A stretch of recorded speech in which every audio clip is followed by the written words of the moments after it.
granted a partial shutdown today, after Congress failed to approve the 2026 budget before the midnight funding deadline. Notably, the shutdown began just hours after the Senate approved a last-minute funding package covering most of the federal agencies through September, with a 2-week exemption for the Department of Homeland Security. However, the bill has yet to be approved by the House of Representatives, which is currently out of session. And the funding lapse followed a breakdown in negotiations driven by democratic outrage over the deaths of 2 protesters in Minneapolis at the hands of federal immigration agents. Democrats have demanded that the Department of Homeland Security funding bill be revised in order to include new restrictions on federal agents' conduct before agreeing to continue financing the department.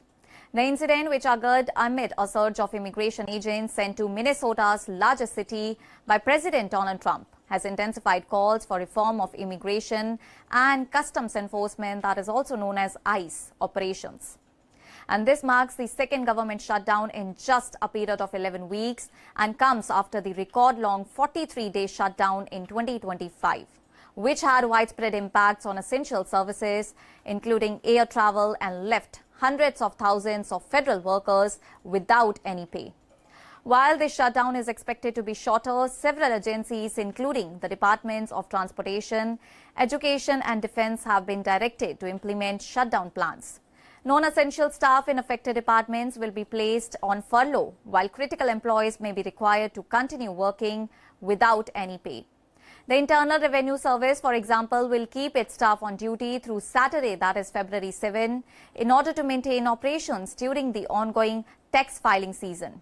President Donald Trump has expressed support for the Senate-backed funding package and urged House Republicans to act quickly in order to avoid a prolonged shutdown. Congressional leaders from both the parties have indicated that the disruption is likely to be brief, with the House expected to approve the deal early next week, potentially restoring government funding within days. The 2-week exemption for DHS funds is intended to give lawmakers time to negotiate changes to immigration enforcement policies. Senate Minority Leader Chuck has called for strict oversight of ICE operations, including ending roving patrols, implementing clear rules requiring judicial warrants, and ensuring agents are identifiable and recorded during operations. Senate Democratic Minority Whip Dick Durbin criticized the Donald Trump administration's approach, saying that resources have been diverted from tackling drug smuggling, child predators, and human trafficking to targeting peaceful protesters, compromising public safety. Meanwhile, the Justice Department has launched a civil rights investigation into the shooting of Alex Pretty, one of the 2 Minneapolis protesters killed by federal agents last weekend. With the House set to reconvene on Monday, lawmakers continue to work towards securing enough support to pass the Senate-backed funding measure and restore full government operations. Notably, the White House has emphasized that employees should report for scheduled duty in order to carry out orderly shutdown activities, expressing hope that the funding lapse will be brief. That's all for now. Stay tuned to the Savera for more updates. Do like, comment and subscribe to the channel.